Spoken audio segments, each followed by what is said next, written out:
This young man was just a failed F-rank hunter. He never expected to accidentally discover that the so-called hero of humanity was actually murdering the Saintess.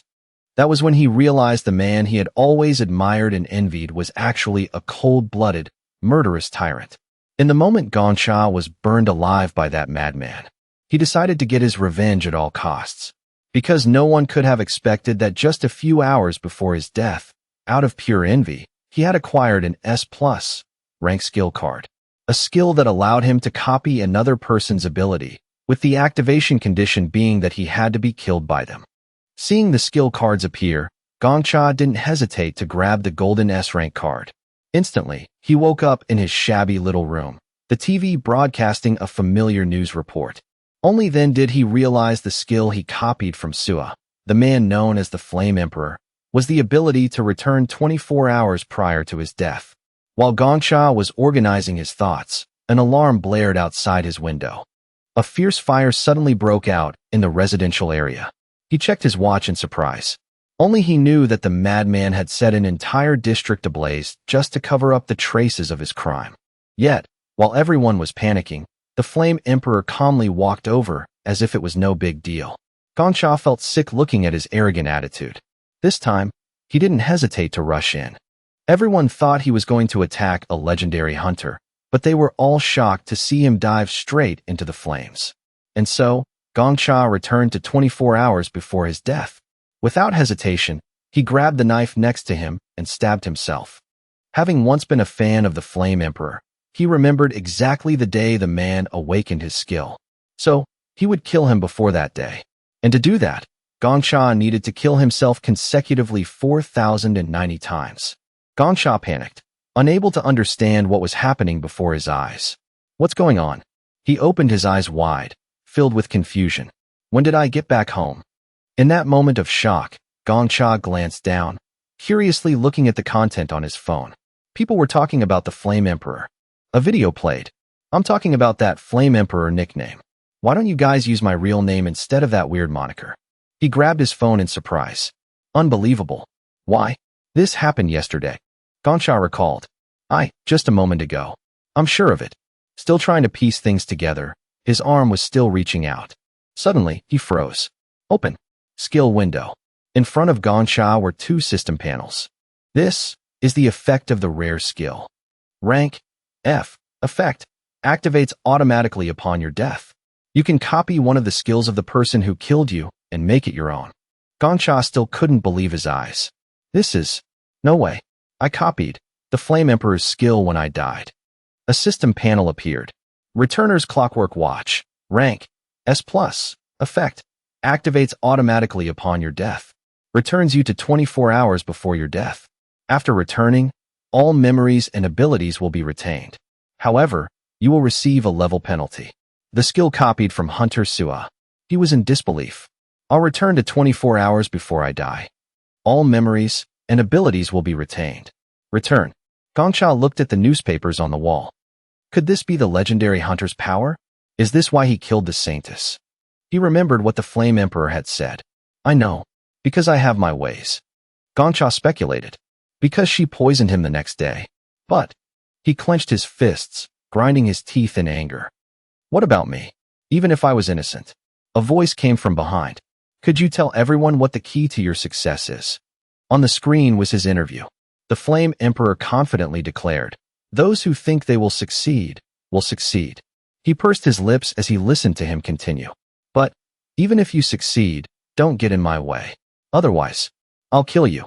Gongcha slightly parted his lips. He whispered, his handsome face turning serious. Die, huh? Gongcha clenched his fist, making the system panel disappear. Let's see who dies this time. A terrified scream echoed from outside. Fire! It made him turn his head in surprise. Whispers broke out. Damn it! What do we do? Gongcha looked over and saw a massive blaze. He hurriedly rushed out the door. As soon as he stepped outside, he heard the chaotic sounds. Don't just stand there. Run. Run. The place I live is like the Outer Rim. It's a city for low-level people who aspire to become hunters. The first floor, where the houses are burning fiercely. Everyone was rushing over. Gongcha ran while checking his phone. No way. This is when I was out drinking. The phone showed 6:37. The Flame Emperor is burning down the slum to destroy the evidence. A water attribute hunter was trying to use his skill to put out the fire. Over here. Now, let's put out the fire together. The scene was pure chaos. The Black Dragon Guild will be here any minute. Please help us. Rank 2. Yu Hong, Guild Master of Black Dragon Mage. This city has gone by many names. A girl ran up, announcing, "Evacuation has been secured. The problem now is that there might still be people trapped inside. We need to form a rescue team." Rank 5. Heller, Guild Master of Alchemy, Healer. Some people call Babylon by another name, the first floor of the city. Rank 10. Holy Knight.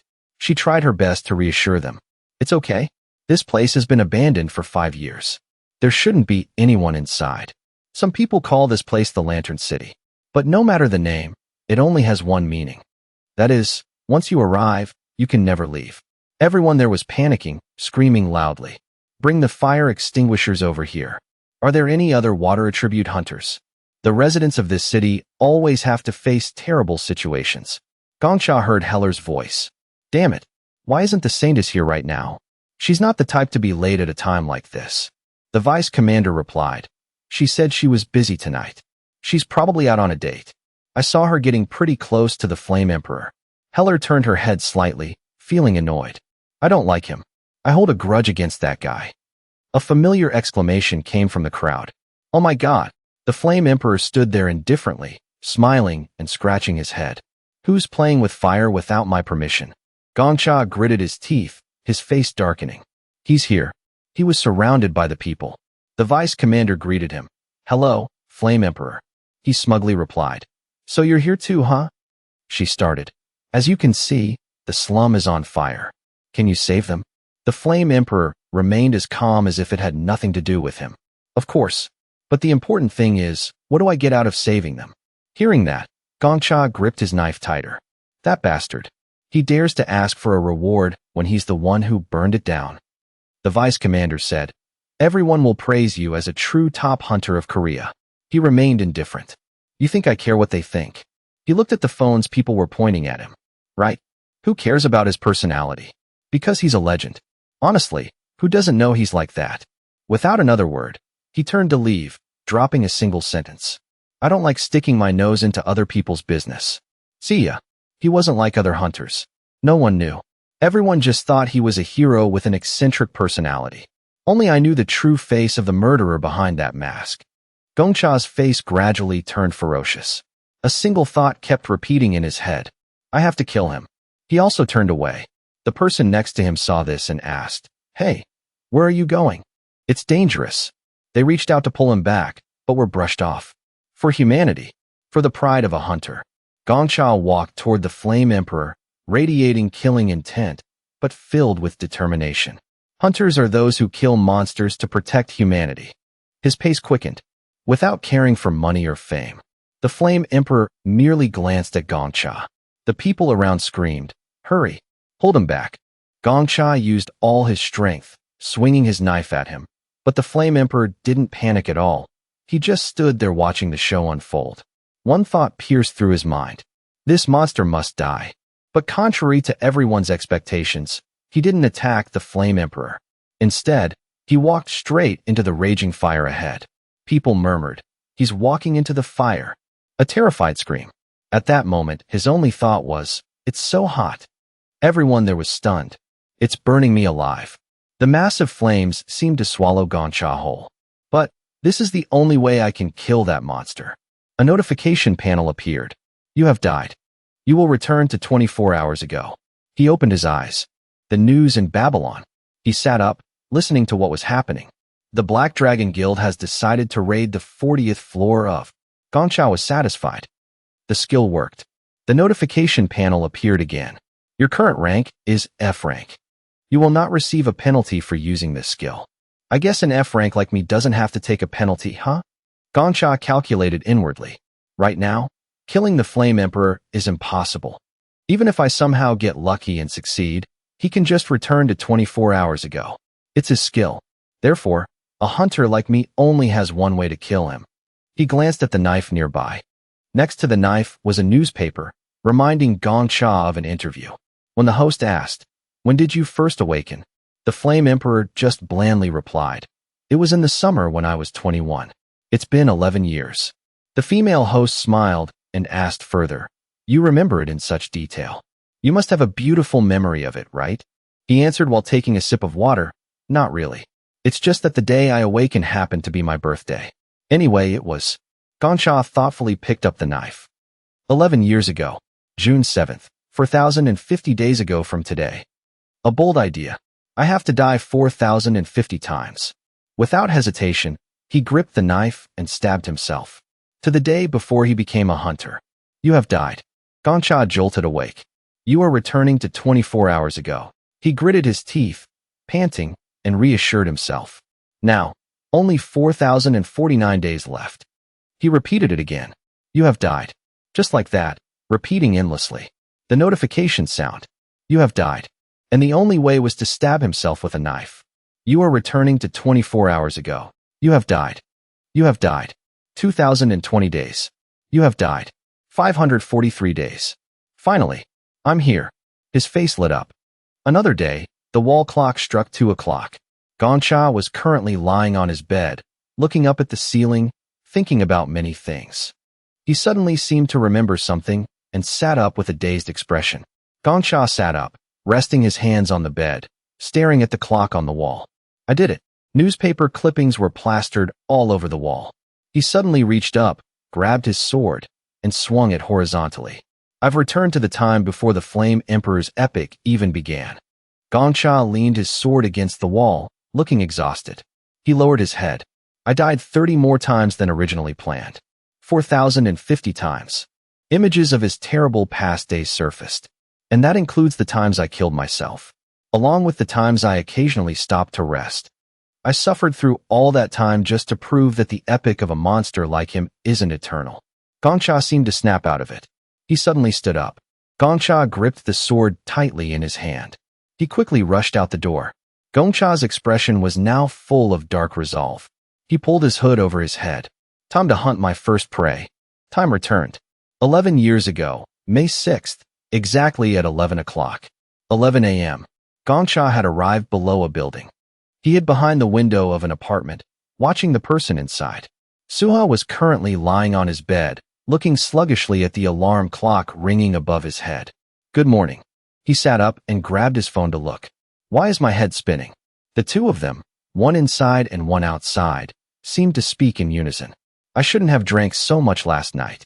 To build a perfect plan, I repeated this 10 times. Suha hurriedly sat up and quickly put on his clothes. There were no failures.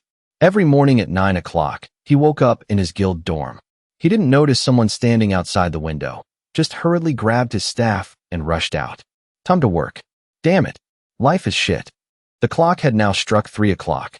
At 3 p.m., Suha was hunting slimes. He went to hunt slimes in the second-floor hunting ground.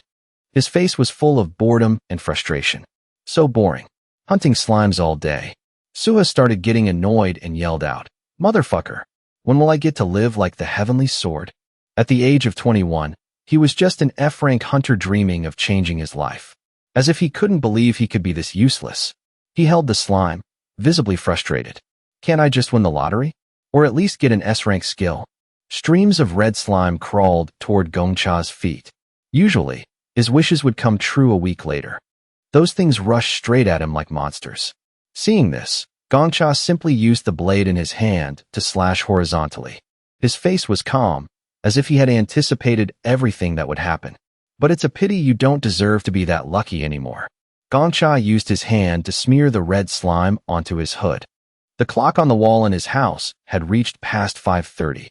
5:31 p.m. Suha was in the elevator heading to an upper floor. "Take me to the 6th floor." He gradually realized that just hunting slimes wouldn't make him any better off. So he went to a hunting ground that beginner hunters rarely visited. Heading to the 6th floor hunting ground. The elevator took him to another field. A place where he would be alone for 36 minutes. Gongcha was also following right behind him. His feet were still covered in that slime. "Excuse me." Gongcha's call made Suha, who was walking ahead, turn his head to look. "Mr. Hunter." Right now, Gongcha looked pathetic, his entire body covered in red slime. "Please help me." I was just attacked by a pack of wolves. Please give me a potion. Hearing that, he couldn't believe his ears and snapped his head back. What the hell? You messed with the monsters here. Suha was frustrated, feeling like his whole day had been useless. So that means today's hunt is a bust. Please give me a potion. Potion my ass. I can't even finish today's quest. Suha grimaced, scratching the back of his neck. How much are you going to pay me? Excuse me. He suddenly pointed the tip of his staff at Gongcha. How much are you going to pay me for the potion? Suha shook the pink potion in his hand, looking at him. My hunt today is ruined, and now I have to give away an expensive potion for free? To a stranger I just met?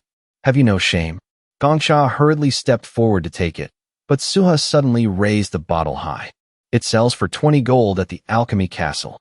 I'll buy it for 20 gold. Please give it to me. You don't seem to get it. His face was now full of fear. You're on the verge of death, and you only want to pay 20 gold? Is your life only worth 20 gold? He smirked, looking straight into his face. Then 40 gold. Suha suddenly grabbed his collar and lifted him up. Give me everything you have. Suha looked incredibly arrogant. He casually pulled the wallet out of Gongcha's pocket. I knew this would happen. That's right. You want to give it to me, but your hands are useless. Don't worry, I'll do it for you. He suddenly let go, causing him to stumble and fall. That he was this kind of person. Let's see. Suha slowly dumped all of Gongcha's money onto the ground. 3. Only 60 gold. Fuck, why are you so poor? Carry more money next time. He grabbed Gongcha's hair, making him weakly speak up. That's my entire fortune. Suha suddenly looked delighted. Don't worry, I'll spend it well. It made Gongcha suddenly remember someone. Isn't that how this world works? Gongcha reached his hand out toward him. What about the potion? I've thought it over. A blue light emitted from Suha's weapon. If I let you go, you might come back for revenge. Gongcha couldn't believe his treachery. He stood there, stunned. I need to live without worries. But since you've seen my face. Worries. Suha, with a cold-blooded expression, unleashed an attack at Gongcha. Why don't you just die? Sure. Gongcha easily dodged his attack. He launched a counterattack at Suha. I'll live without worries too. He clutched his stomach, unable to believe it. What the fuck? Gongcha quickly drew his weapon. He swiftly attacked him. Suha's eyes were filled with panic and shock at the situation. Gongcha was covered in blood. He continued to charge at Suha with his knife. To prevent the 1 in a million chance that you might awaken right when your life is hanging by a thread. Gongcha raised his knife with a look of disdain. I'll make sure there's nothing left of you. In that moment, he stabbed straight down. Long trails of blood stained his legs and the ground. And Suha was now lying in a pool of blood. I don't care that he killed me, but there's one thing that bothered me. The Suha of the past seemed to appear in his mind. The reason you told me your name right then. My name is Suha. Goodbye. Gongcha's teeth ground together. I realized it after 4,040 days. He kicked the staff at his feet. You piece of trash. Even though you're a cold-blooded murderer, you pretended to be a knight in a sacred duel. Gongcha thought of every evil deed Suha had committed. How dare you? He screamed in agony. Unable to control his emotions, tears streamed down Gongcha's face. Acting all righteous after killing so many innocent people, he lowered his head in sorrow and pain. At this moment, he also noticed something approaching him. A pack of red wolves was drooling, staring at him. You guys want to eat him, right? As if given his permission, they quickly lunged forward. He's all yours. The wolves quickly tore into him. Gongcha approached a raised mound of dirt. He used his hands to dig through the soil. Inside was some water and a backpack. He quickly took off his dirty jacket. He threw the dirty jacket straight in there. Then he put on another windbreaker. He spoke softly and calmly. To the first floor. Is it all over? The elevator quickly took him to the first floor. Arriving at the first floor, there were guards here, which surprised Gongcha a bit. It's the guard corps. He tried to walk past them calmly. Suddenly, a guard tilted his head, making Gongcha glance over nervously. It turned out the sleepy guard was just yawning. He stepped forward in relief. It's all over. The whole city was immersed in the night, with bright lights shining from the buildings. No one knew what had just happened. A news broadcast played on the screen. The 10th floor hunting corps has failed once again. Not a single person. The criticism against the heavenly sword is growing. A beer glass was slammed onto the table. about his refusal to hunt with the core despite being rank 1. Gongcha was a bit tipsy by now. He happily ordered more. The epic of that terrible flame emperor is no more. Manager, get me another beer. He happily replied to the people around him. Drinking a lot today, huh? Your hunt must have gone pretty well. Yeah, pretty well. Extremely well, actually. Even though hunters from rank 7 to rank 2 all hunted on the 10th floor, many still called it a useless ranking system. Gongcha happily continued drinking his beer. He raised his hand into the air, opening his hunter status window. A status panel appeared before him. Name, Kim Gongcha. Rank, F. Skills, 2/4, 1. Water aura, F. Passive 2. Returner's clockwork watch, S+. Passive, 3. Empty, 4. Empty. Gongcha winked and smiled. Awesome. Look at those amazing skills. He looked closely at the panel again. I don't have a single combat skill. This is what you call human greed. He waved his hand, sighing. Kim Gongcha, you're lucky. It'd be shameless if you didn't want more skills. Think about the possibilities of what I can do with these skills. He looked at his rewards. I could win the lottery at the Sangjun Merchant Guild, or I could sell strategies to the upper floors. Man, everything is going so smoothly. While he was still rejoicing, someone suddenly walked in. What should I do now? Marcus stood at the door and spoke. His face was stern and somewhat intimidating. Please mix some coffee and sugar with hot milk. It'd be better if it's honey instead of sugar. He walked in. Gongcha also looked back in confusion, sizing him up. I'm sorry, sir, but I'm not the barista. This old man is weird. I'll pay. Don't worry about it. Whispers broke out among the crowd. Hey, that guy? Is it really him? Why is he here? He gently sat down at an empty table. In these times, for the morality of hunters, his image clearly appeared on the TV screen. There are still many public opinions we need to cooperate with. Gongcha couldn't believe it. He looked at Marcus, bewildered and confused. So the Sword Emperor is here? And what is he doing?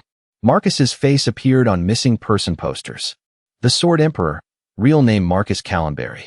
Babylon Daily. The Sword Emperor has been missing for 22 days. This could be a huge loss for the Hunter Association. He had been missing since this time. So by my time, he was completely forgotten. Until the Flame Emperor, Yu Suha, appeared. He made a name for himself and became a legend. He sat calmly in the tavern, stroking his beard. Right now, he must be incredibly strong, right? Gongcha sat on his side, drinking and thinking. So that means he definitely has an S-rank skill. It probably isn't a crappy skill like mine, right? Maybe it's an attack-type skill. Water aura, rank, F, effect, activates automatically upon death.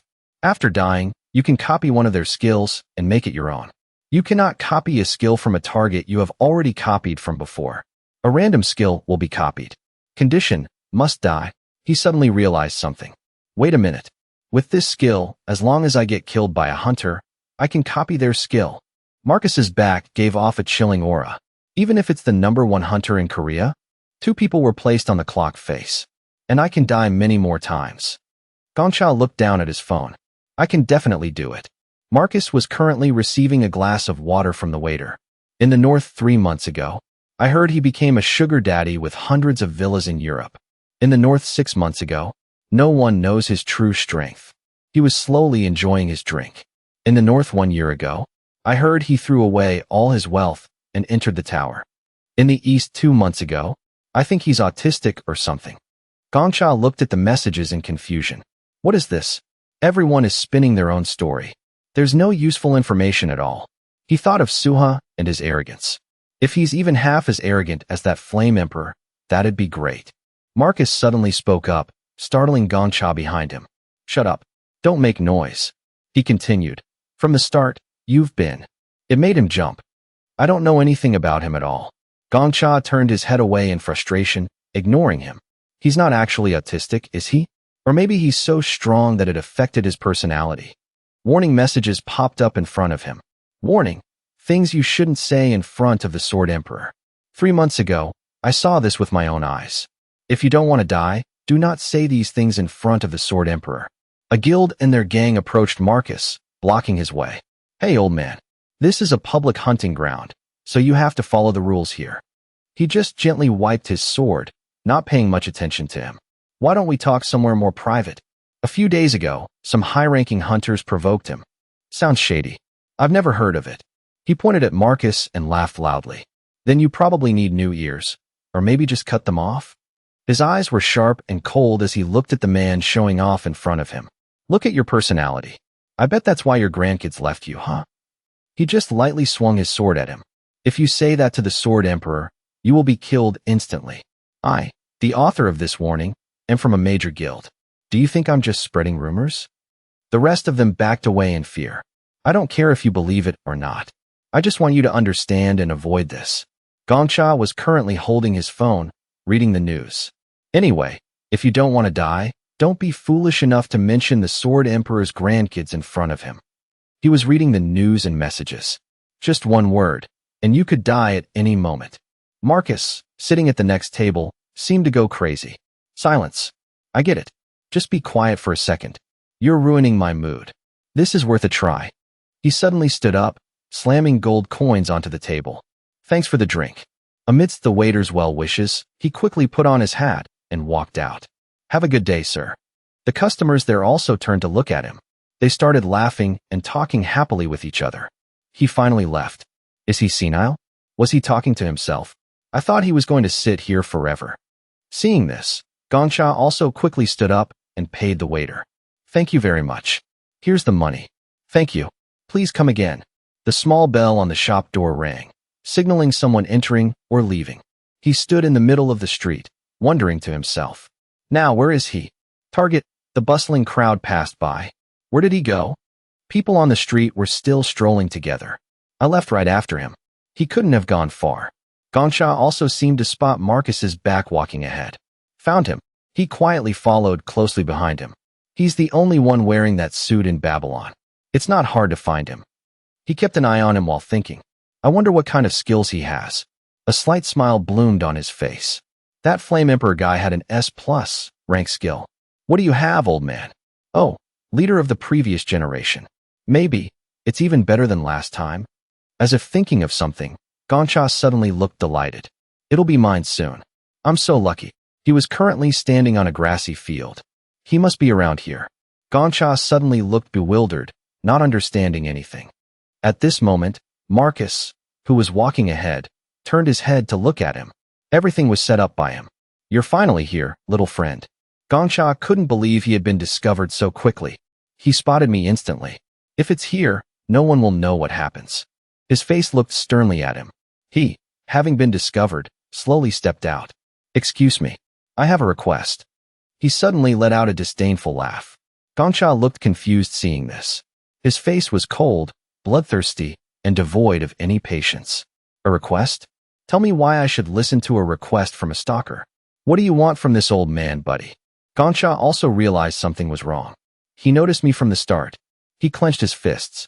Why? I didn't even bring a weapon. He started readying the weapon in his hand. He even has his sword drawn. He wants to attack me. Gongcha's face was filled with anxiety. His face darkened. I didn't do anything other than follow him. Just to make things easier. So what? Your acting is pretty good. But I thought a top-tier assassin like you would be better than this. He nervously turned his head to Marcus and asked, Excuse me, wait. Why does he think that? With a face full of fear, he suddenly stepped back. Congratulations, Kim Gongcha. You don't need to provoke him about his grandkids to die by his hands anymore. I'm sorry, but we were just going the same way. He looked at Gongcha's acting and exposed him. You don't need to lie anymore. You followed me through the streets all the way here. Don't try to fool me. He raised his hands in a placating gesture. I'm sorry, but I was just curious. Marcus's face turned cold. How could I be a top-tier assassin? I'm just a normal person who got lost. Annoyed by his excuses, he suddenly drew his sword. Shut up. I have a few skills to verify that. That is, Gongcha seemed to remember something. A skill that allows us to see the number of people someone has killed. That's right. Even though I have a valid reason, a murderer is still a murderer. I know the person I killed is a future monster. He was stunned by his words. But I can't justify that to him. Did he see the number 1 above my head? I understand, but Sword Emperor. He anxiously tried to defend himself. But please listen to my explanation. I really have a valid reason for this number. He gently took off his hat. I really have a valid reason for this number. I swear on my life. He spoke up amidst his panic. Disgusting. Marcus swung his sword, ready to fight. A demon who has killed countless people like you dares to swear on your life? The sharp sword swept across the grass. I may not be a clean person, but at least I'm not a cold-blooded killer who treats human lives like trash like you. Gongcha's face was now pale, raising his hands to beg. Cold-blooded? What? I've only killed one person. He pointed his sword straight at his face. Do you feel no shame for these lies? The number of people you've killed isn't just one. To Gongcha's shock, Marcus continued, 4,091. It's 4,091 people. He remembered something. I killed that bastard Yusuha. And Gongcha's face was full of disbelief. Killed myself 4,090 times. No way. In the gloomy forest, the two faced each other. Did the Black Witch send you? From his perspective, I'm a cold-blooded assassin who has killed 4,091 people. His face was covered in sweat as he quickly turned and ran. This isn't about copying skills anymore. Gongcha just ran, ignoring Marcus's words. You don't want to answer? That Sword Emperor is going to kill me. It's fine. It doesn't matter anyway. He quickly caught up to him and raised his sword. As long as he catches me, he'll kill me. I will purge you. You demon. He easily dodged his attack. Marcus launched an attack at him, looking extremely frustrated. You can block my sword path? As expected of a top-tier assassin, Gongcha's eyes widened, his mind full of curses at him. This deaf old man. Suddenly, his foot hit a rock. What? He stumbled and fell to the ground. Gongcha's body trembled in disbelief. This is bad. The first time was just luck. Marcus raised his sword, intending to finish him off.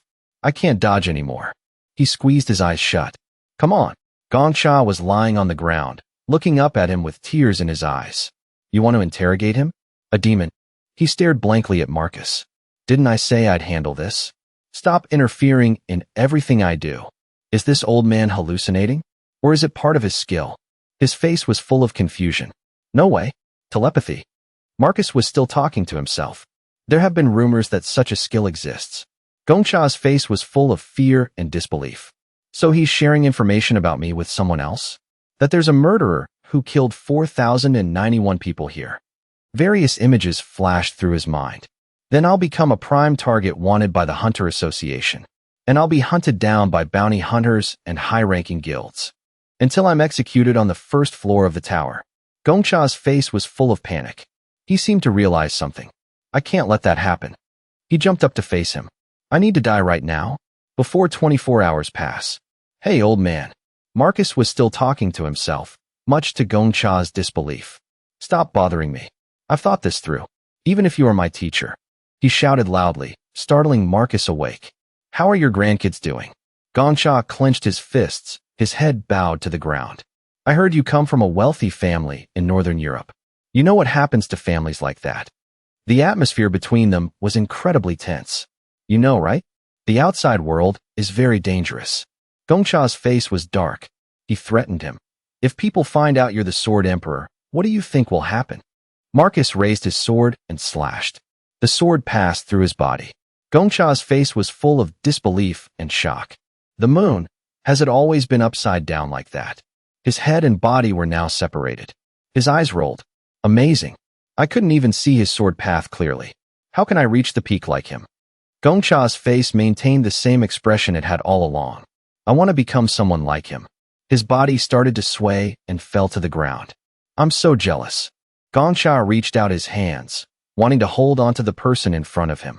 I also want to have a sword path like that. The system began to appear before him. You have died. You will return to 24 hours ago. Skill cards appeared in front of Gongcha. Finally, generating skill cards. I have the skills of 2 rank 1 hunters. His whole body couldn't contain its excitement. When receiving cards, please select 1 skill card. Alright, where's the gold card? He reached out to pick a card. I'll just choose like last time with that Flame Emperor. The happiness ended shortly after, replaced by a blank look on his face. The cards scattered in the air. Why? Are there no gold cards? He couldn't believe it and couldn't do anything. Wait, are you telling me? Images of Suha and Marcus flashed in his mind. Unlike that Flame Emperor, the epic of the Sword Emperor Marcus Calamberry didn't require an S-rank skill at all. He fell to his knees, unable to believe it. No way. Gongcha held his hands up to his face. His mood was incredibly frustrated right now. There has to be an extremely strong skill among these silver cards. There has to be. He evaluated the bronze cards. 3 trash cards. His eyes looked sharply at the cards. Next are the silver cards. And 4 silver cards. No longer caring about the trash cards, Gongcha pushed himself up. I don't need those trash cards. My chances are in these 4 cards. The times we fought with the red mark above my head. That kill count skill must be in here. Gongcha reached his hand out. I don't want that one. God, have mercy on me. Just one. A beam of light surrounded him. Now Gongcha firmly held a silver card in his hand. Come on. I won't be greedy for anything else. The skill that made him successful. Skill copying complete. The clock started ticking. You will return to 24 hours ago. Gongcha was back in his bedroom again. He jolted awake. He clenched his fist. Gongcha suddenly jumped up. Open Hunter status window. Did I get it? His main skill. The system notification popped up. 2. Returner's Clockwork Watch, S+. Passive, 3. Sword Emperor, A+. Passive, 4. Empty. At least, it's an A+ rank skill. It doesn't look like that kill count skill either. Seeing that, he calmly and relievedly lay back down. But another passive? I wanted a martial arts skill or an aura awakening. Well, it's an A+ rank skill anyway. He smiled happily, raising his hands to the ceiling. Open skill card. The golden screen appeared before Gongcha again. Sword Emperor, A+. I don't even know what it does. Suddenly, a voice echoed in the room. What the hell is that noise? Gongcha's eyes widened as he turned to look at the source of the voice. Old man, I told you before. Go out to the yard if you want to train in the middle of the night. Hodian lay on his side, his back turned to him. Show some respect, will you? Gongcha couldn't believe there was another person in his room. What the fuck? Gongcha spoke up, breaking the silence. Who are you? You can see me? The two of them were now lying on the same bed. Yes. And you can hear me? I suppose so, since you're talking. Hodian's translucent body sat up to face Gongcha. Weird. Unbelievable. He threw his hands up in frustration. Where the fuck am I? This place is too small. Marcus is nowhere to be found. Marcus Calamberry. The person you're talking about is the Sword Emperor, right? He pressed his face against the window, trying to look outside. However, that title is too grand for a beginner like him. Sweat was pouring down Gongcha's face. He's a beginner with a sword? Hodian was still trying to explore everything behind the tiny window. I can't see shit out of this tiny glass window. So, a yellow notification panel clearly displayed all of Hodian's information. Sword Emperor, rank, A+, effect, from another world. He cleared the tower of that world up to the 99th floor, but failed at the 100th floor. Unable to let go of his worldly desires, he became a spirit. He cannot physically interact with anything in this world, but can communicate with the holder of this skill. He possesses incredible skills and experience, so ask him for training advice. Only the owner of this skill can sense his presence. From another world. And he's a ghost. He turned around at Gongcha's question. Excuse me, are you Marcus's guardian spirit? That's right, kid. Feeling anxious and guilty about what he had done, Gongcha spoke softly and sincerely. I'm sorry, but I think I accidentally copied you. Hearing that, Hodian's face contorted, his mouth wide open in disbelief. He screamed so loudly that the quiet space felt like it was shaking. Send me back to the Sword Emperor right fucking now. Hodian cried loudly. You said you could copy me with your skill, right? Then you must be able to cancel it too. Don't you know how to revert it? It should be reverted immediately.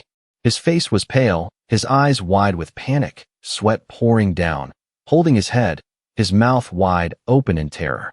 I told you it's not something I can control, didn't I? Gongcha's mouth hung open at Hodian's gloomy voice. Marcus, you stupid idiot.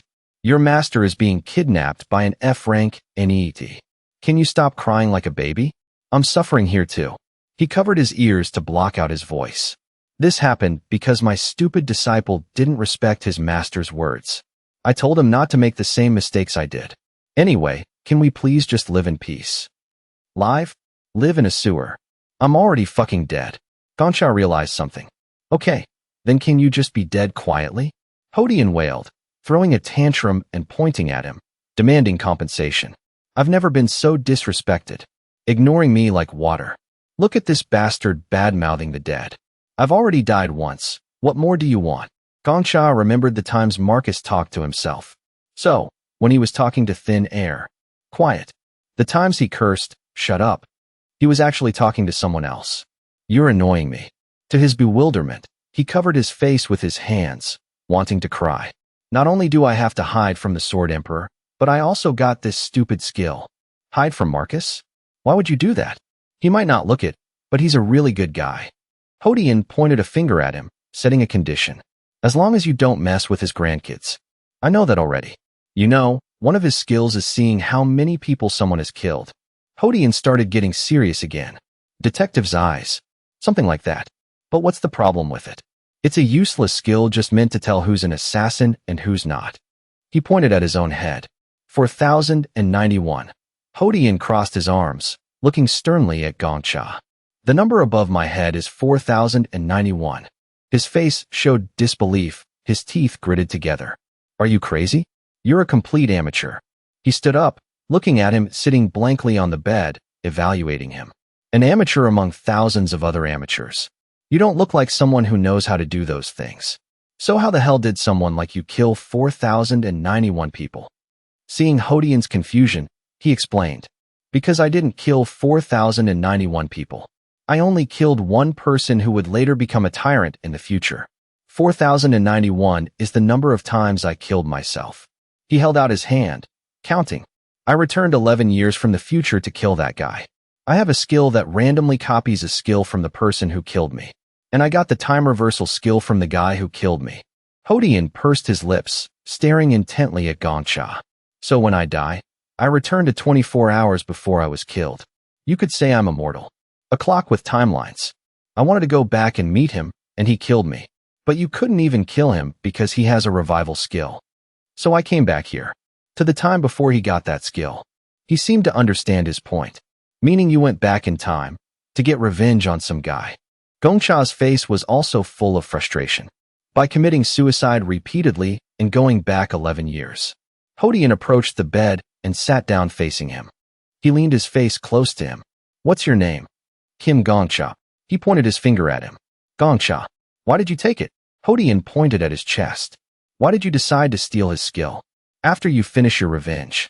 Because he's number one. The fastest way to get stronger is to get the skill of the strongest person. His face was deep in thought. A pretty honest reason. He answered while rubbing the back of his neck. Maybe because the skill card told you that no one can see my presence except you. So I can't tell anyone else about this, right? Yes. Hodian floated in the air, signaling him to stand up. Stand up. He flew back and forth over him. You have enough perseverance. I guess your body will get better with some training. You also have enough ambition. His face was full of confusion. I guess it's not too bad. Hodian shouted at him. Hey Gongsha, show me how you hunt monsters. Night fell in the dark forest. The red slime was still scattered on the ground. He led him to this forest. You want me to kill all of them? That's right. Gongsha gently raised his knife. Then, he lightly slashed down. The red slime rushed quickly toward him. Gongsha's face remained calm in this situation. He used a single slash to destroy them all. Gongsha smoothly spun around, handling all of them. He was amazed, his eyes wide open looking at him. The slime splattered everywhere. I see. Not understanding, Gongsha gently asked back, see what? He talked about the beautiful, radiant castle where he was born. When I was alive, I was known as the Sword Emperor. I was born in another world. And there was a rose tower there. I quickly climbed to the top. He turned back to read his information. The Flame Emperor became a legend after clearing the 40th floor. He said he cleared 99 floors. That's insane. Hodian pointed at himself. When you reach my level, you can judge someone's ability in a glance. The ability to become a hunter. That's why I wanted to see you hunt. He just smiled gently, saying nothing. Gongsha turned to look at Hodian. Then you just wasted my time. Because I don't have any natural combat talent. He calmly replied to Gongsha. True. He evaluated him, much to Gongsha's bewilderment. You have that ability. A truly limitless ability. He rubbed the back of his neck. You're just trying not to make me sad, right? Of course, you have absolutely no talent for martial arts. Your movements are too clumsy. Your body is untrained, and you can't even feel your own aura. He recalled Gongcha's combat moves. But you also have a talent that no one else has. That is, you're absolutely not afraid of death. Hodian crossed his arms, looking naturally calm. Normally, people instinctively protect themselves when fighting. But surprisingly, you don't have that instinct. Hearing that, Gongcha looked bewildered. It probably disappeared when you died over 4,000 times. Is that also a kind of talent? Of course. He remembered other talented people. Talent isn't something you're just born with. Anyone can acquire talent throughout their life. And one of the hardest things to overcome is facing the fear of death. Hodian pointed at Gongcha. It's truly unbelievable. He lowered his head. No one has ever said anything like that to me. Not even himself. Gongcha remembered his own past. I couldn't stand being treated like a bug by the Flame Emperor. About the times he persevered, I couldn't stand it. To the point where I killed myself 4,090 times. Gongcha looked down at his hands. And death became my talent. Let me ask you something. Hodian looked at him. You committed suicide many times, right? What were you thinking then? Gongcha's face was full of sorrow. The beautiful night sky with sparkling things flying by. I thought it was really beautiful. Hodian suddenly burst out laughing when he heard that. He clutched his stomach and laughed so hard he leaned back. Hodian looked at him and evaluated. Fascinating. Extremely fascinating. Very good. The reflections of Gongcha and Marcus. You said your ability is copying, not stealing, right? And Marcus still has another me as a guardian spirit. Hodian's bare feet stepped closer to Gongcha. I want to see how you'll become a great hunter. He pointed at himself confidently. I will help you. Hearing that, Gongcha's eyes lit up, and he smirked. Until the time you can stand before him. No, until the time you can stand above him. Let's clear this tower. Hodian shouted loudly in the room. Hey Gongcha, why aren't you up yet? Gongcha was currently lying in bed with his back to him. Just 5 more minutes. 5 minutes. Hearing Hodian shout, he just covered his ears with his pillow. You're too sluggish. An old man like Marcus can clear the 10th floor, yet a young man like you needs 5 more minutes? Huh. Are you really covering your ears? Hodian's voice made Gongcha grimace. I'll sit here and sing songs from my homeland until you wake up. You know, I practiced sound martial arts when I was alive. My singing can blow up 30 heads in just the first verse. Do you even know what time it is? He shouted, making him annoyed with a scowling face. What time is it? So what? A barrage of curses rang out. He held the phone up to his face. It's fucking 4 a.m. Are you out of your damn mind? Hodian didn't care about Gongcha and just sighed, reminding him. Even the bugs start crawling at 4 a.m. Since you're weaker than a bug, you need to wake up earlier. He reminded him of his current state. Since you're weaker than a bug, you need to wake up earlier. He also started getting annoyed and yelled at Gongcha, who was sitting on the bed. I was wondering how the Sword Emperor could wake up at 4 a.m. every day. Turns out it wasn't because he was hardworking, but because you kept bothering him while he was sleeping. Damn straight. I woke you up because I was bored. Happy now? Hodian pointed down. Thanks to that, you can wake up early and start training. Be grateful for it. Now get up and bow to me. I really want to kill you. He crossed his arms and reminded him. I'm already dead, so you can't kill me. If you have a problem with it, why don't you just kill yourself? Oh right. You can't even fucking die. I've got it. From now on, I'll call you Zombie Kim. His face was in utter shock. While the city was still dark and everyone was fast asleep, the two of them were jogging down the street. One running, one flying. Hey zombie, let me remind you one more time. You really have absolutely zero talent. I want to train you from the basics, but you're not even at the level to do that. Somehow, you're even below the level to learn the basics. It's been 4 days since I copied the Sword Emperor's skill. He recalled the time dealing with Yasuha. I've killed Yasuha one more time since then, and I've been avoiding the Sword Emperor as much as possible. While Hodian was leisurely flying, Gongcha was running out of breath. In terms of potential, you're like at the bottom of a black hole. Damn, that sounds cool. I'm jealous of that. Don't mock me. I'm running. I'm following a strict training regimen set by this old ghost. He made an okay sign with his hand. That's why you have a special curriculum. And to get a special curriculum, you have to pay a high tuition fee. He turned back and looked up at him. Hey zombie, let's play the lottery. This is a guild named Sangyun. Their official name is the Merchant Union. The guild master is a rank 3 hunter. She is the only one who possesses a skill that allows people to trade with the outside world. Thanks to this skill, Sengyun has a monopoly on the economic tower. The young attendant happily welcomed the VIP guests. Welcome to Sengyun. How may I help you, sir? This is the only place in the city that sells lottery tickets. And it's also the only place in Babylon that sells them. They exchanged lottery tickets. Ganja happily replied to the attendant with shining eyes. I'm here to claim my winning lottery ticket. The young attendant kept a bright, enthusiastic face to welcome him. You won the Sengyun Lucky Lottery. Congratulations. Congratulations. You're welcome. Hodian, behind him, asked curiously. I've always been curious. Do you know why they always wear those cat ears? I heard their guild master is a cat lady. The attendant kept a smile on his face since welcoming Ganja.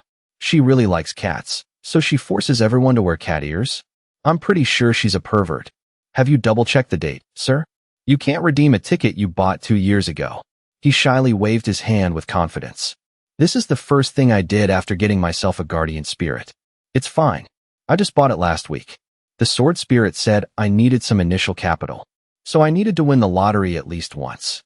The attendant, wearing gloves, carefully picked up the lottery ticket and checked it again. Yes, sir. May I check your ID? While carefully checking Ganja's lottery ticket, the attendant was stunned, unable to believe his eyes at the numbers on the ticket. The winning number was so unbelievably huge that the attendant could only stare wide-eyed with his mouth agape. 5. He just gently smirked, smiling amidst the astonishment of everyone around. First prize. Hodian turned his head to look at him. Making money is easy, isn't it? After checking, the attendant panicked, turned around to confirm it again, and called the manager out to receive him. I will go verify this number. Could you wait a moment, sir? I'll call the manager out right now. Take your time. Hey, zombie. What if you get robbed in an alley or something? Ganja smirked. Before I regress to this time, Yusuha also used this skill to win a few lottery tickets. I learned a bit from that it's not something you can hide even if you try. If it's going to be revealed one way or another, it's safest to just make it public right away. If the winner gets attacked, the one who suffers the most is the Sengyun Guild. A moment later, the store manager came out. Thank you for waiting. I am the manager here. Arthur. The two chatted with each other. I'm also known as the Safekeeper, so feel free to call me by my alias. I'm Ganja. That's a fitting alias for this guild. Arthur reached out his hand to invite him upstairs. If he has an alias, he must be a ranker in the top 300. People often say that. Please come upstairs with me. Normally, someone of my class would never have the chance to talk to a ranker. But today is different. Because I'm a customer with 50,000 gold. I feel like you're easily impressed by others because you've never been treated like this. He was overjoyed, unable to hide his happiness. You seemed pretty excited when I called you a supreme talent last night. Huh? Under Hodian's constant rambling, Ganja showed his annoyance. Can you stop talking for a second? His body was burning with energy. Don't put people on such a high pedestal. Look up at me. Just believe that everyone in this world exists only for you to surpass. Are people who always think they're kings all crazy? They're the kind of people I never want to be like. Arthur seemed to sense something and turned his head to ask, Sir, is there a problem? He looked up and answered blankly. It's nothing. I was just a bit distracted. Hearing that, he seemed relieved. That's a relief, because you looked a bit nervous. I was wondering if any of the staff treated you rudely before I arrived. Seeing him say that, Ganja was moved to tears. Is he an angel? So easygoing. He led him to a VIP room. This is the VIP room. And, Ganja looked on in awe. This is the prize you won. Sparkling gold coins filled the table in the room. 53,000 gold. This amount of gold is equivalent to over $5 million back in my world. He couldn't help but swallow hard, thinking of his poor days in the past. With this money, Ganja stood there in disbelief. You can take it all with you or leave it with Sengyun for safekeeping. I could live a comfortable and peaceful life forever. If that was my goal, I guess I've achieved it. What would you like to do? He suddenly remembered his promise to Hodian. But, I've decided to clear this tower as a hunter. So money is just a small stepping stone. I've also seen a gold color even more beautiful than this pile of gold before. Ganja spoke up. I think I'll ask Sengyun to keep it for me. Arthur also supported his decision. A very wise decision. I always advise lottery winners to do the same. He approached the gold. I understand why they want to take it all with them, but there are many bad people out there. Ganja turned around and smiled.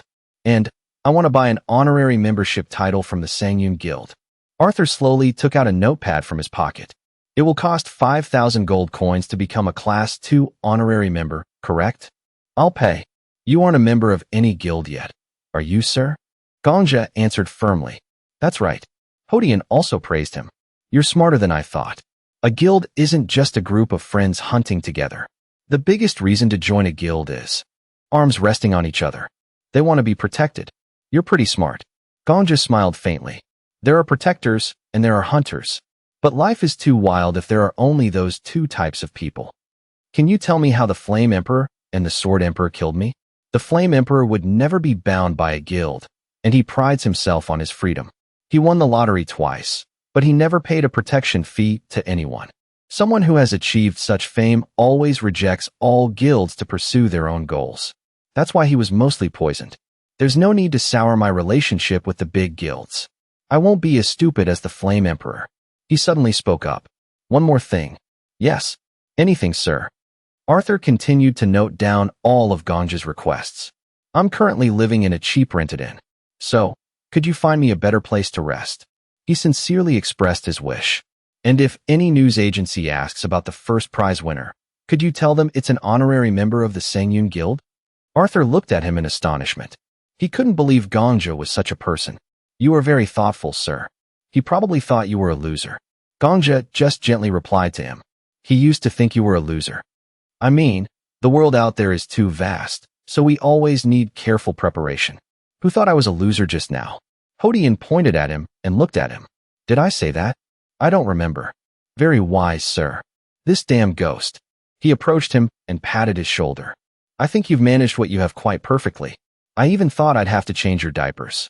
Hodian smirked. I'd hate you less if you stopped talking for a bit, man. Happiness overflowed on Ganja's face. You look pretty happy. He slowly sat down at the table full of gold coins. The gold coins fell down. Of course, everything is just beginning. Before it could hit the ground, Ganja quickly caught it. 4,090 deaths. Going back 400 days into the past. The power I couldn't enjoy because I was focused on my revenge. Now it's time to enjoy it. The two of them continued walking together on the wide street. Hey, Zombie Kim. I told you tuition is very important in my lessons, right? He leaned down to remind him carefully. With the money you just received, it's enough to pay the tuition. What are you going to do next? Probably hire a professional teacher. Ganja looked annoyed by Hodian's nagging. He kept leaning close to his ear. Huh, that person is standing right in front of you. Right in your face. He instructed him on how to increase his strength. There are two ways to increase your strength. One is to use skill books to learn martial arts. Two is to use potions to increase your physical abilities. Hodian moved quickly toward Ganja. But at your level, even if you read a skill book, you won't learn anything. So your only option is using potions. That's very good for you. He blankly replied to what he said. So how do I get them? Hodian's face looked full of thought. He started giving him a few options to choose from. You could call it the Alchemy Castle, because it's mostly healers and alchemists there. Potions are made by the best of the best. I know a shop. You can go there. Are they expensive? No. He pointed his finger at him, smiling as he answered. Of course they're expensive. How much do you want to know? The two of them leaned in close to talk. Ganja's face was full of panic when he heard Hodian's whispers. Without waiting for him to speak, he flew up. Wait. All my assets are only enough for 4 potions. If you negotiate well, you might get 5. If you want to get stronger, just shut up and follow me. Ganja was desperate because he couldn't catch up. Slow down. Suddenly, Hodian stopped abruptly, causing Ganja to lose his balance and fall. He angrily questioned him. Why did you stop so suddenly? Ganja. Hi. He seemed to remember something he forgot to tell him. I forgot to tell you, but... Ganja's expression was full of confusion. From afar, his footsteps were approaching. Hodian hid far away, watching and observing Marcus. This is the shop he usually frequents. Ganja also seemed stunned. Why didn't you say so earlier? Marcus was approaching them. I can't just walk straight. Suddenly, he stopped.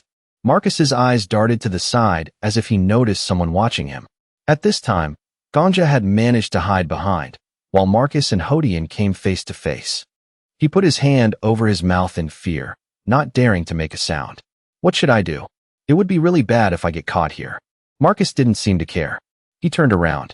He was currently sitting on the ground, not daring to make a sound for fear of being discovered. Hodian had a terrible look on his face.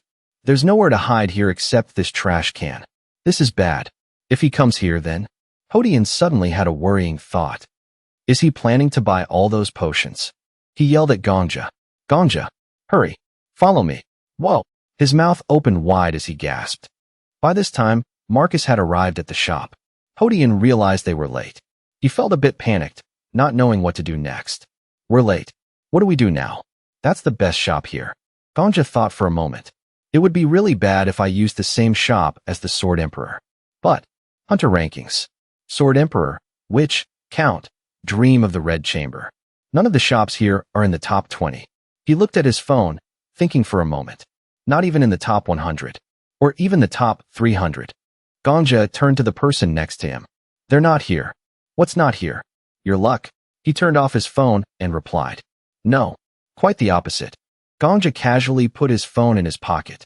His mood brightened up, much to Hodian's confusion. I don't think I have to spend as much money as you said. What? He turned his head, smiling happily.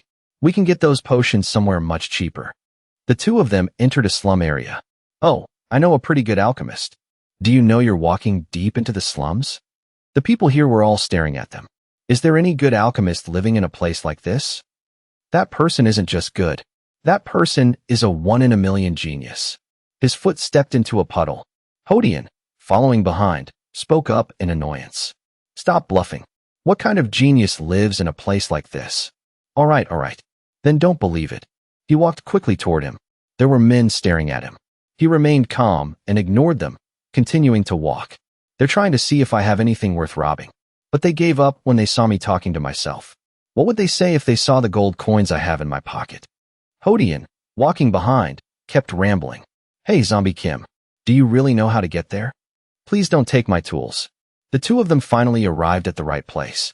Do you know how many times you've asked for an extension? We're finally at the right place. You're half a year behind on payments. Half a year. You have to pay your debt. Heller was currently struggling to get her things back. If you take my tools, I won't be able to make a living. I don't care. Even if I leave them, you won't be able to make enough money to pay off your debt. She was still begging the man to spare her this time. Take everything she has. Just 1 week. Please give me just 1 more week. No, just 5 days. Last time, you said 1 week, then a month, and then half a year. They were about to move all her things away. There are still potions here that I haven't finished. Good Lord. Why did I ever lend money to someone like you? Heller tried to stop them, but fell to the ground. Everyone just stood by indifferently, no one stepping forward to help her up. I suggest you find another job. She lay on the ground, unable to do anything. Whispers from the people around echoed. I knew this shop would go bankrupt soon. The shop is small, but the prices are so high. What kind of strength potion sells for 40 gold? Young people these days have so much free time. Why not just do business for a few days? It's not expensive. I don't even make a single penny of profit from it. Heller yelled at the people there. You won't find anywhere that sells high-quality potions at a good price like my place in this entire Tower of Babylon. You should be grateful that my shop is located in a place like this. Look at her. She's delusional. Everyone felt that Heller had issues and didn't care, all walking away. Let's go. She probably thinks she's so great. Wait. As if trying to salvage the situation, she said, does anyone want to buy a special strength potion? You guys are lucky to be here. I told you we're not buying. Hodian pointed at her. Hey, she's definitely not the 1-in-a-million genius you were talking about, right? Gongja walked calmly. What if she is? What? Are you blind? Heller was now sitting slumped on the ground in despair. He sat down opposite her. Excuse me. Hearing the call, she looked up with teary eyes. Are you still open for business? Surely, this person isn't crazy or a loser. If you're still open, I'd like to order a few things. Probably something a bit expensive. Heller heard that he wanted to buy her stuff. Guildmaster Alchemist. A future rank 5 alchemist who will become the leader of the Alchemy Castle. Yes, of course. I can make whatever you need. She sat up and adjusted her glasses. But, How expensive are we talking about? Hearing the number Ganja said, her face was full of panic. I'm not sure. Maybe around 20,000. 2. As if afraid she misheard, Heller asked again to be sure. If I can connect with a future famous figure. 20,000. How much? Before they even joined the ranks of hunters? Ganja smiled and replied. Truly a goose that lays golden eggs in the future. What's wrong? Don't you want to take my order? I'll become her #1 customer. Heller led them to a slightly old wooden house. It's a bit shabby. I hope you understand. Even the door in the house wasn't sturdy. When they first stepped into the house, glass bottles rolled under their feet. When they got to the room, it was even worse, as nothing was intact. It's really shabby. However, both of them had shocked expressions, unable to speak. Hodian started complaining about this ruined place. This place is a mess. Hey, do you really want to take potions made by her? She was now sitting on a chair, looking at Ganja with a sincere expression. Are you really going to pay me 20,000 gold? As if seeing Heller's worry, he committed. If you really don't trust me, can I pay you in advance? In advance? You don't have to do that. She suddenly bowed her head and said shyly. Actually, if possible, paying a little in advance would be. Ganja happily replied. She's so broken down that she can't even show basic manners. Please take the amount you need from my savings account. I'll let Sengyu know before you withdraw. Heller was stunned, unable to believe her ears. I can take the amount I need? Of course, please keep the limit around 20,000 gold if possible. My money isn't infinite, after all. She took out an old notebook and started writing it down. Then, what kind of potion would you like to order? She also made a request to Ganja. If you want to hire me to concoct illegal potions, I will have to refuse. Heller's face was resolute and firm. As a matter of principle, I won't make those kinds of potions. Even though her potion shop's business was in trouble, she still had the courage to refuse 10,000 gold coins. She looks like a mess, but she's definitely fit to become a master alchemist.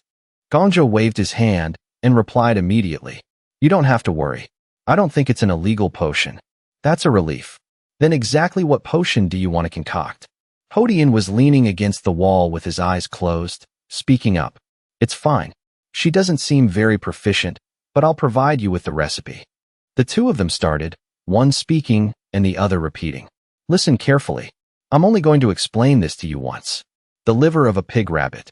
Ganja and Hodian seemed to have a great synergy. The eyes of a shadow cat. The skin of a giant desert worm. And the tail of an earth lizard. A total of 23 ingredients. Is that correct? Hearing her question, Hodian behind him answered for Ganja to speak up. Those are for the ingredients. Now for how to concoct it. It all depends on the pharmacist's skills. That's right. He listened to Heller in amazement.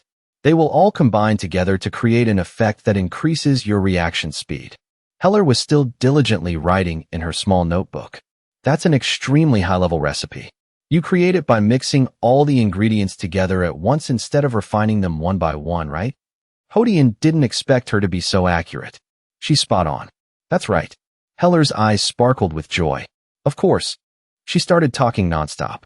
Normally, the skin of a giant desert worm has a small amount of toxicity. One of the ways to neutralize this poison is to mix it with the liver of a pig rabbit. However, depending on how we consume it, the effect will be worlds apart. If it's refined, the qualities of an expert are showing. Ganja stood up excitedly. Instead, there's another side effect that comes with it. Basically, your enhanced metabolism will. How long will it take for you to prepare it? Hearing Ganja ask that, Heller answered honestly. For days. She started calculating carefully. Since I have enough money, I can make it in 4 days. Normally, I could do it faster, but right now I need to buy back my equipment. He suddenly remembered a few things. Those who have prescriptions from the alchemist, step forward. Why are you standing in front of me? I've been waiting for a whole year. A year? I've been waiting for 1.5 years. Receiving such an answer, Ganja's eyes sparkled. 4 days is nothing. The two of them had now left Heller's house and were on their way back. Hodian was still nagging about this issue. Hey, I still don't agree with her.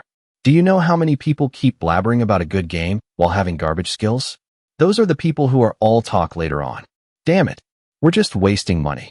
Hearing that, Ganja, who was walking ahead, had to turn his head. Where did you learn that recipe? It's a recipe I came up with myself.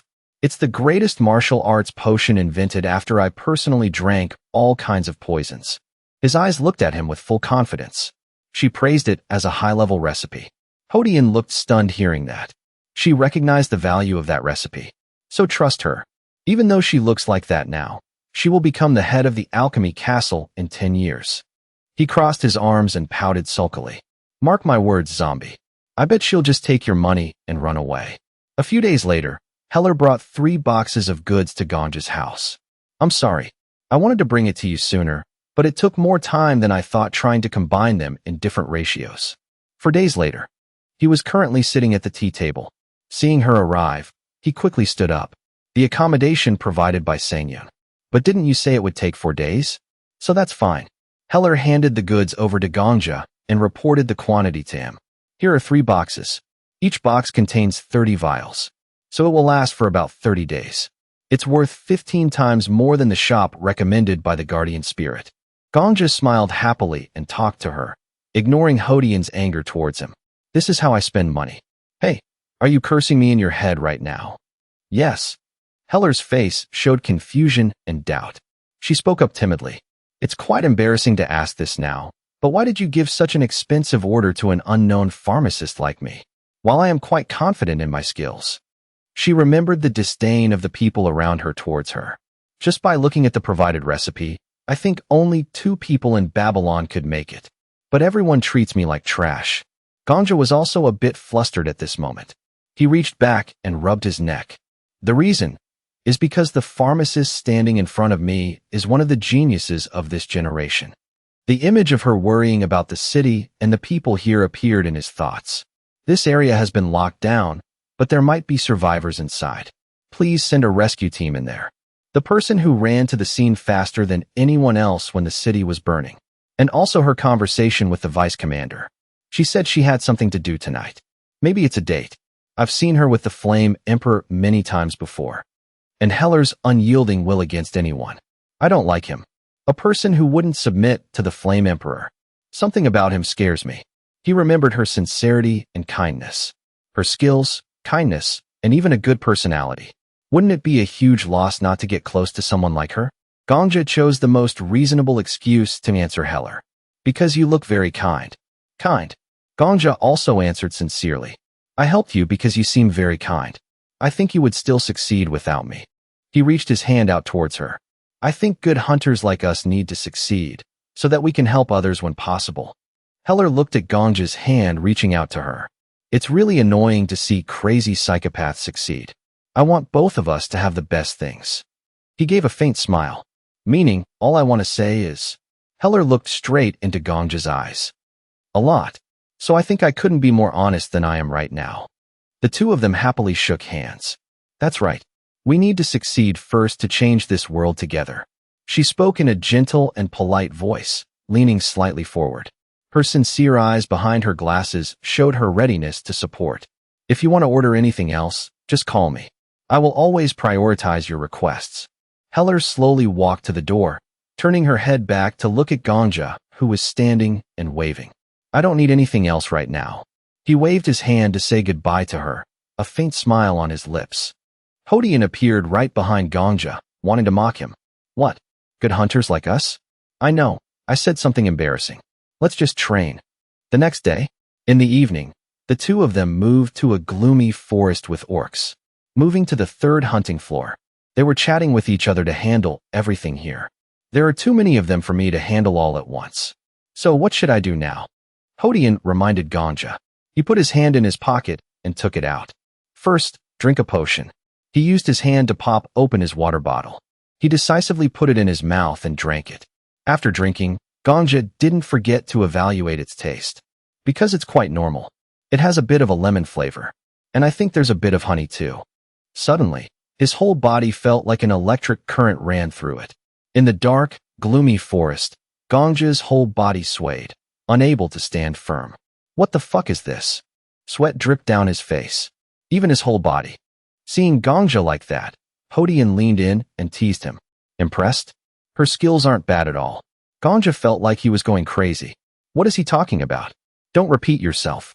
My head feels like it's going to explode. He seemed to have anticipated Ganja's reaction, so he wasn't too surprised. How does it feel? It's like you can count every single hair on your head, right?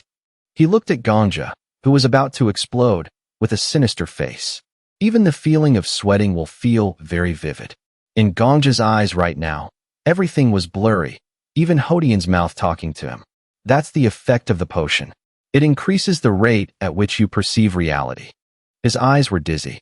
Can't you feel it? Ganja questioned him. What are you talking about? The thing swirling around your heart. The heart in your chest that wants to jump out. Ganja's face was full of shock. That's aura. Hearing those words, Ganja raised his hands to hold his head. It exists inside every hunter when they enter the tower. Most of them aren't aware of it. He raised his hands to hold his head and cover his ears, wanting to block out the sounds echoing around him. How freely you can control this aura will be the deciding factor. Ganja's whole body shook violently. He was losing control of himself. Normally, you would feel a flow in this state. He was still grinning and talking to Ganja. But it will take a very long time. His whole body was swaying, about to fall to the ground. If you lack talent, then at least you need to train hard. Just as Ganja was still holding his head, an orc appeared right behind him. Run, Zombie Kim, if you don't want to get screwed. The orc appeared from behind Ganja with a ferocious face. All right, hurry up and release your aura. People like you need to be trained through real combat experience. Ganja trembled in fear when he saw the giant orc. Damn it. You. Hodian appeared with a provocative smile. Oh, you really are a loser who can't even use aura. He laughed disdainfully. Does it hurt? If you don't like it, you can just kill yourself. Ooh, that's right. If you do that, the number on your head will increase again, huh? Ganja looked up at him with a panicked face. You think? I bet that old man will take good care of you soon. The orc monster was roaring loudly everywhere. It became furious and started smashing wildly across the buildings in the city. It charged straight ahead. Its fists were mainly aimed at Ganja, who was standing on the ground. So this is the effect of the potion. His feet slipped backward because he couldn't stand firm. Even if I can see the attack, my body doesn't have the strength to fight back. He was determined to find another chance to fight the orc monster. But Hodian beside him was quite confused, not knowing what he was planning to do. You can still dodge the attacks. Don't give up. He ran straight towards the deep forest. Orcs are pack animals. Their level is low and their attacks are quite simple. It will be very easy for you to see through their attacks. You just need to focus your aura in your calves. Easier said than done. His footsteps gradually quickened with a strong determination. I can dodge their attacks if I try to run. His whole body was immersed in thought with a belief that he could do it. Legs, please move. His heart seemed to feel his determination and activated, emitting a strange light. His entire body formed lightning bolts that wrapped around him and extended down to his legs. And he just kept running head down. The orc chased behind him at a fairly close distance. The rocks it smashed fell towards him, but he didn't give up. I dodged it. Harder than I thought. Hodian kept empowering him from above with his words. That's because you haven't let the aura flow through your body. Imagine your body as a road and every part as a branch of that road. You need to reconstruct that road to use aura properly. The orc monster was about to swing its fist down at him, and he just kept running head down amidst Hodian's instructions. You can feel the aura thanks to the potion's effect, something you normally wouldn't be able to see. The orc punched straight into the ground, shattering a part of it. I don't want to admit it, but she really does have that ability. It roared even more frantically when it couldn't take down its prey. Suddenly, he stopped and looked dazed, as if thinking about something. What will happen? Hodian looked at him thoughtfully. Every time I try to reconstruct the road. He gradually became exhausted as the lightning bolts wreaking havoc in his heart drained his energy. It fails. But he was right. Run, orc. The orc swung its club in a circle and got close to him. When he realized it, he panicked. Damn it. An abandoned road covered in weeds. It's a fitting metaphor for my current state. He thought to himself, but what if I can overcome this? What will happen? Hodian suddenly laughed out loud. In the dark night, drops of blood splashed into the air as if a duel was taking place. The head that was cut off by that old man Marcus, and you can't think of what to do. That's right.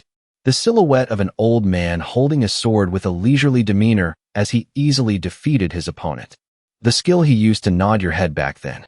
Gongja recalled the situation back then and became anxious. That sword strike? That old man might have a long way to go. But compared to you, I guess I don't need to say it, right? Zombie Kim. He bit his lip when he heard that. The orc monster got close to him and swung its club, hitting him. His whole body ached, and he suddenly woke up. Then he turned around, determined to face it. Hodian asked suspiciously, "What did you see just now?" Gongja slowly knelt on one knee and slowly raised the other leg. Rays of light gradually appeared on his legs, as if preparing to counterattack. Creative. He pulled out a blue sword from his body with a serious face. Those lightning bolts formed a surge of power that helped him jump into the air and fly towards the orc. In the orc monster's eyes, his silhouette appeared with an extremely angry face, wanting to defeat it.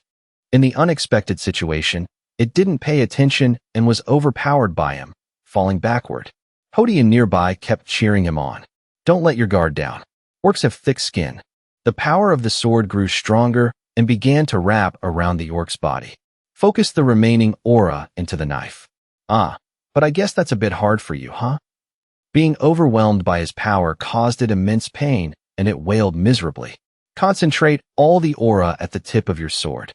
Because he used too much force, his body was exhausted before the battle was over. Damn it! The sword gradually pierced deep into its skin. He yelled out, "Die!" The sword actually pierced through the orc's skin. At this moment, he calmed down when he saw the orc's green blood splash up. Then he delivered a final strike to end it. Finally, he defeated the orc. Does it hurt? It was defeated by his hands, but he still couldn't stand up. It hurts, right? Of course it must hurt. You didn't clear the aura flow properly. But anyway, you managed to activate your aura. He was trembling and crying. It definitely hurts like hell, especially with a weak body like yours. You used your whole body to catch the orc's movements. Damn it, Hodian laughed and said, "But you finished it and managed to compress the aura to a single point. That's good news. I have to praise you for that." A hunter is someone who has to use their head for every battle. He lowered his head again, his whole body dizzy and nauseous. Something is wrong. It's exploding from the inside.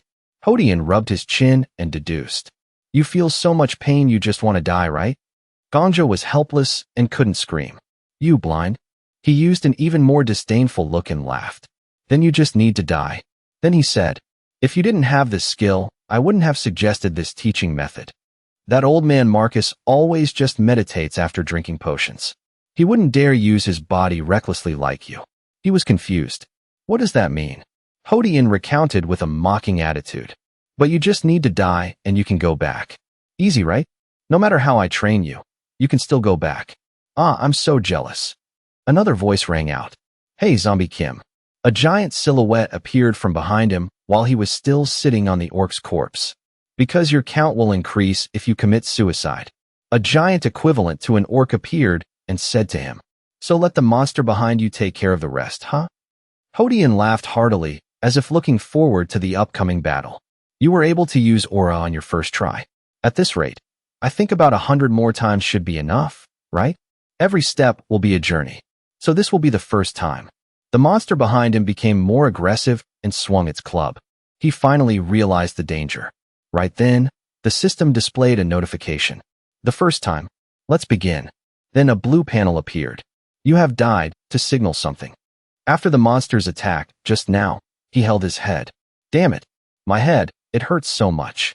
Hodian was already standing next to him, looking at the light emitting. "Wow. What is this? You're here too? I was wondering if you would come back with me."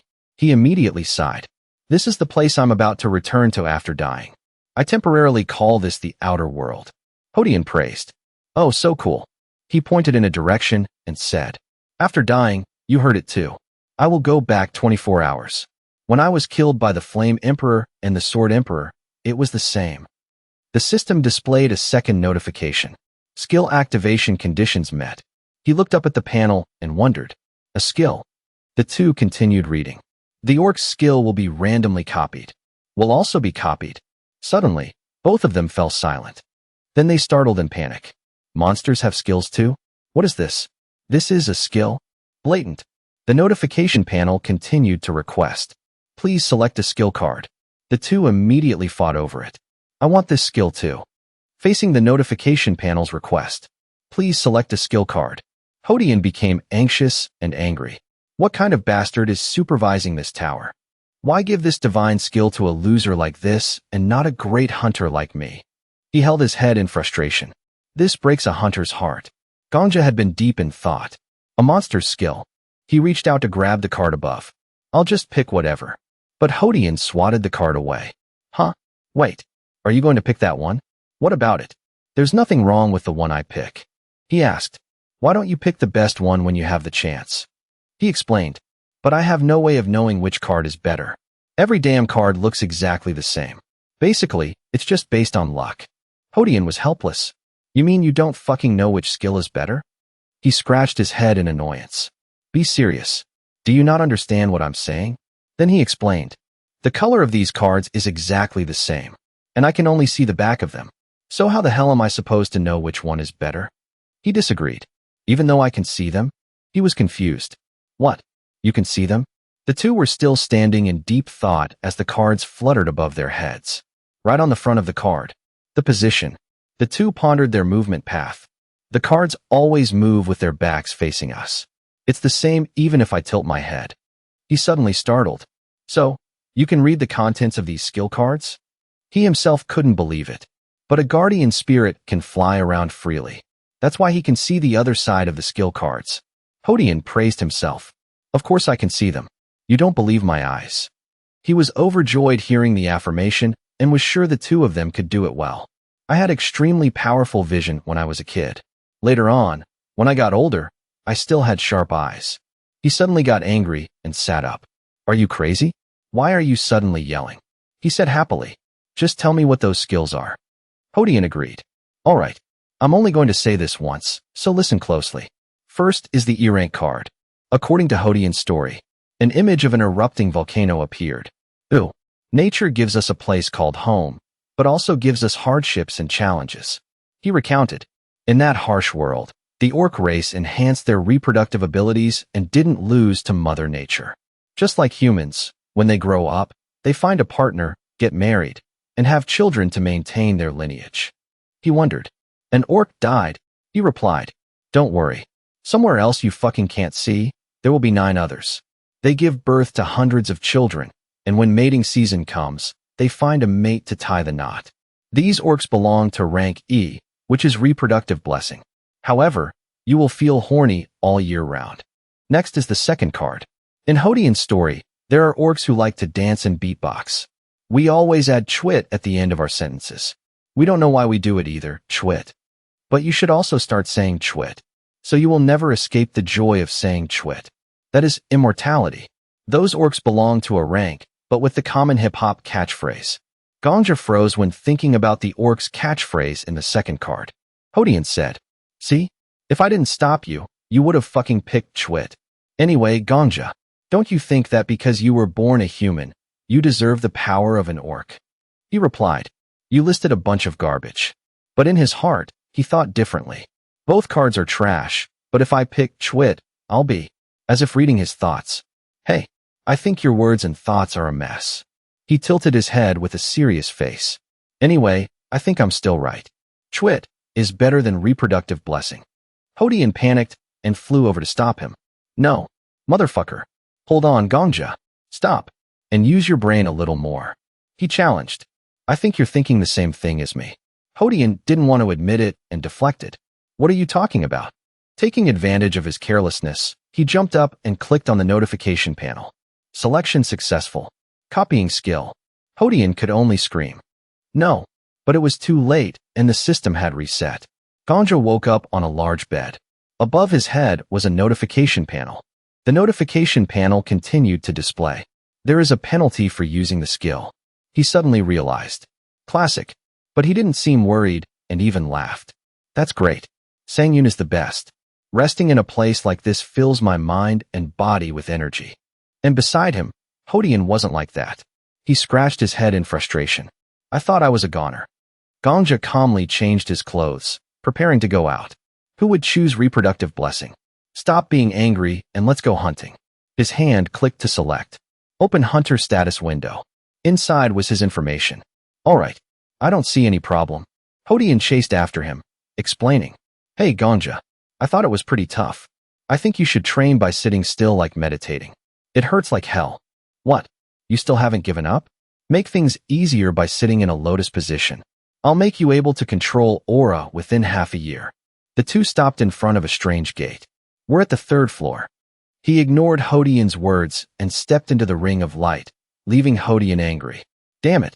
Are you fucking listening to me?" Ganja took a sip of water to regain his strength. So good. The two were walking and arguing without noticing a giant orc ahead. "Hey, Sword Emperor. Do you know?" "What? You want to learn the lotus position?" Then he confidently swung his sword out. "You called me zombie when you had the upper hand, and called me Ganja when you were at a disadvantage." Looking at the two orcs fighting, he affirmed his own strength. "And soon, you'll have to call me Ganja. I will really make you realize that you can fix that habit." The green orc was confused seeing a human appear in their forest. Then it swung its axe up and stomped, making a loud noise everywhere. Just as expected, it moves pretty slowly. He calmly waited for it to attack him. Just as he spoke to the orc monster, it stopped because he had activated his skill. It didn't seem to understand the word and tilted its head in confusion. He repeated it again. "Chwit." It seemed to realize something and looked stunned. "Chwit." At this moment, he swung his sword and charged forward. The sword was strong enough to attack a giant orc. It was unexpectedly attacked right in the neck and staggered. It immediately crashed to the ground. He sighed in relief. Phew. But Hodian panicked and scolded him for being a cheater. "You knew this would happen." He couldn't contain his anger. "Are you happy tricking an innocent orc like that? Are you happy? Why don't you put yourself in that orc's shoes and see how it felt?" He was still annoyed. "The innocent orcs in this world will be tortured by a deceitful bastard like you." He arrogantly turned around. "Chwit." Hodian threw a fit and yelled loudly. "I'm going crazy. Oh, Tower, why did you give a cheat skill to this bastard? Stop complaining. Just follow me. We need to clear this 4th floor." Time passed. 1 week later, a monster with 2 ears and a long nose called out sternly. "Gork." It was sitting on a throne like a king of a realm. In front of it was a young man. That person was Ganja. He was concentrating, activating his skill. A ring of light gradually appeared and surrounded his body. He had gained the ability to jump high thanks to the spring in his feet. Above it was a notification panel showing the skill name. High Society. Rank E. The monster was confused. "Gork? How can there be someone else besides me?" His power grew stronger, and his only goal was aimed forward. Next, he killed the leading monster, causing it to fall in pain. The crown also fell off its head. "You speak the king's language perfectly, don't you?" He gently stepped away from the monster's corpse. "You are the strongest monster I've faced all week." Then he lowered his head as if to show his condolences. "Rest in peace, my honorable opponent." So cringe. Hodian over here picked his ear, looking annoyed. "How can you be so dramatic when you only killed that small fry?" "What?" He immediately explained. "I took it down, and it only cost me 6 coins. Can't you let me be a little dramatic? 1 coin equals 1 life." Hodian flew to his side to lecture him. "I'm just telling the truth. Anyway, this wasn't a glorious battle or anything. It was." After the victory, he proudly claimed, "Look at this. I found the power of this skill, and it only cost me 5 coins. A notification appeared on his hand. High Society. Rank E. Effect. The Goblin King failed in his attempt to simplify the goblin culture. All words ended with Chwit. So the Goblin King came and replaced it with Gork. That is the culture of a king. However, that caused a riot in the Goblin Kingdom. I didn't expect goblins to care about these issues. Whether it's Chwit or Gork, what's the difference?" Hodian crossed his arms in disagreement. "That's why they'll always just be goblins. Actually, humans are no different." He was surprised. "What?" Hodian tapped his finger regarding his own opinion. "Nothing. I'm just talking to myself." He asked again, "What does that mean?" But he didn't notice a notification behind him. "Your existence has been recognized." Before their eyes, a faint light was appearing. Following that, the light sources turned red and emitted from his body. Hunter Kim Ganja has leveled up. Finally, he smiled, looking at his 2 hands. "Your number of skills has increased. You have leveled up to rank E." Finally, he immersed himself, enjoying the source of power absorbing into his body. "Luck will smile upon you." The two continued to discuss. "Was that fire just now?" Or blood? So confusing. It's just a level up effect, right? No. It's not just to make you look cooler. Hodian said. It's an omen. He was confused. An omen?